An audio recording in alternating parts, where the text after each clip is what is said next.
On peut avoir d'abord...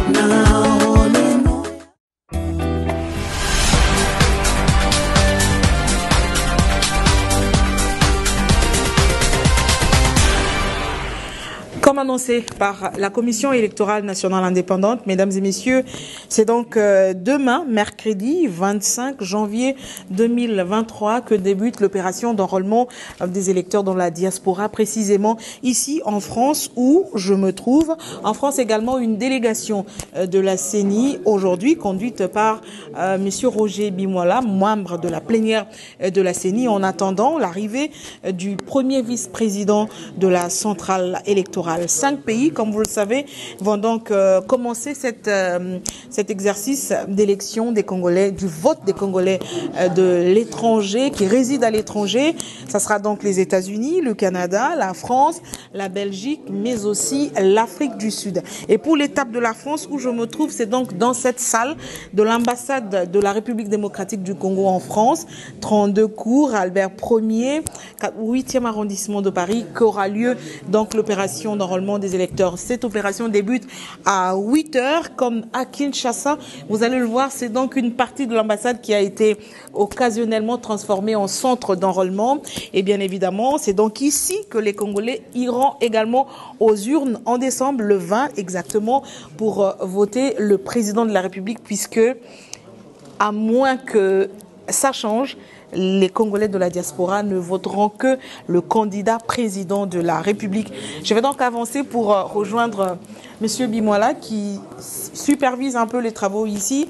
On va dire, vous êtes venu donc de Kinshasa. Bonsoir monsieur Bimola. Bonsoir madame. Comment allez-vous? Très bien. Vous avez fait donc le trajet, très bien. Okay. Vous avez le trajet pour venir superviser les travaux. Est-ce que tout se passe comme prévu? Je dirais, je suis surpris en bien. Comme disent les Suisses, tout se passe plus que prévu parce qu'on a une belle salle qui a été totalement réhabilitée pour l'accueil des Congolais résidant ici en vue de leur inscription dans le fichier électoral de notre pays. Les préposés sont prêts, les OPS sont prêtes, en tout cas tout est bon, tout est prêt. Techniquement, comment ça va se passer? Vous avez combien de machines d'abord dans cette salle qui va accueillir les Congolais de la France? Nous avons 4 machines qui vont accueillir les Congolais de la France. Nous avons des OPS formés avec la réserve au cas où une tomberait malade. On a du personnel en réserve. Nous avons des techniciens qui sont ici au cas où une machine tomberait en panne. Tout est prêt. Le personnel est suffisamment formé. Et nous sommes très confiants. Quand vous parlez de la formation, je vous pose la question, qui les a formés? Comment et quand? Ok, depuis 10 jours, avant 10 jours, ça fait déjà 2 semaines, 3 semaines, 1 mois, on a procédé à la sélection des candidats. Et de cette première sélection, on a fait un petit test pour ne retenir qu'une dizaine de personnes. Et ces 10 personnes ont suivi une formation durant 10 jours ici en France. Les formateurs sont venus de Kinshasa, mais les personnels formés viennent de la France.